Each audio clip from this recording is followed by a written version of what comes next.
Hey guys, so a few months back I ended up reviewing Killzone 2, and in my review I said I liked it, it was pretty good, I thought it could have used some improvements, but for the most part I thought it was a pretty decent game. Well, here's Killzone 3, it finally hit store shelves when I got my hands on a copy, and I figured since I reviewed the last one, maybe you wanted to see my opinion of Killzone 3, so here it is. Killzone 3 kicks off right where the last game ended. The leader of the space Nazis is dead, a bunch of his troops are descending on you, and you really just have to get the hell out of Dodge. There is a relatively quick little tutorial level that kinda has this weird story pacing, but overall you're dropped right into the action. Anyone who played Killzone 2 will feel immediately familiar with what's going on. The game still has its cover system, but the controls overall feel a little looser in a good way.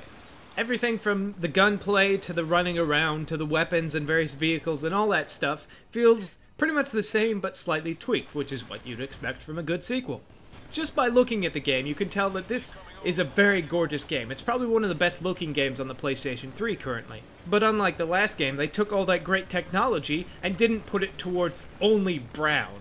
Killzone 2 had this real problem where it looked great, but everything was a post-apocalyptic cityscape, where in this game, you're fighting in all kinds of crazy locations.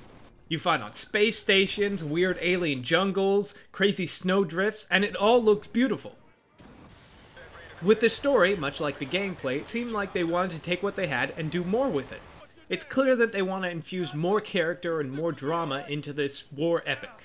And for the most part it's good, but it still feels very sort of cliched video game sort of war story. All the characters feel very like, dude bro, awesome, but take themselves very seriously, especially on the OSI side. But on the Helghast side of the story, this couldn't be further from the truth. The Helgen side of the story is more than just the opening and ending cutscene. It has all this political drama and character stuff driven into it that's really great.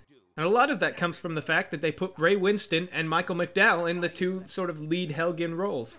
Most of the time when they put quote-unquote real actors into video games, they're crap. You can really tell that these actors committed to these parts, which most celebrities usually don't. Alright, Mr. Schwarzenegger, in this scene, your character is very angry at the player. Alright. What are you doing with the killing and the stuff and you shooting and why? Okay, that'll work, I guess. Okay, in this scene, your character has fallen in love with this beautiful princess. Oh my god, princess, you're so beautiful. What are you doing with the killing and stuff? And I love you when we get into the diamond in him.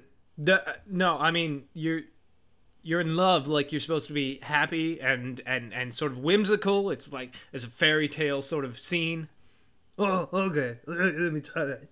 What are you doing with you? I love you and I want to make you a princess and I'm a queen and then we live stuff with a guy. For as fun as the single player campaign can be, it's the multiplayer that really makes this the complete package. And like the single player, they took the foundation from the last game, built upon it, and created a great experience. The multiplayer comes with all the gameplay modes you would expect, like Team Deathmatch and Capture the Point and all that stuff. It has all that get points for killing people and then use those points to buy better weapons that you would expect. It doesn't do anything crazy or different, it just does a very solid multiplayer experience.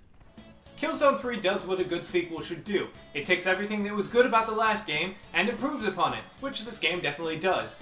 The single player campaign is very well paced. It still has some of the problems I had with the original in terms of storytelling, especially on the OSI side, but in terms of just the action, it's great. It's very well spaced out and very well paced, and you're doing different things all the time. It's not constantly just fighting waves and waves of space Nazis. You know, you're doing all kinds of really cool things. There's on-rail shooters, and you drive tanks and all kinds of crazy stuff. And in terms of the multiplayer is fantastic. It's probably one of the best multiplayer shooters that is exclusive to the PS3. Obviously, there might be better ones that are multi-platform, but in terms of console exclusivity, it's really great. It has everything you want from a multiplayer shooter. It has all that leveling system that you'd expect that they add in games and classes and stuff. And it's fun. It's fun to run around and kill people, and it's also fun to see the in-game cutscenes during multiplayer where you're like, ah, that's my dude doing all that stuff.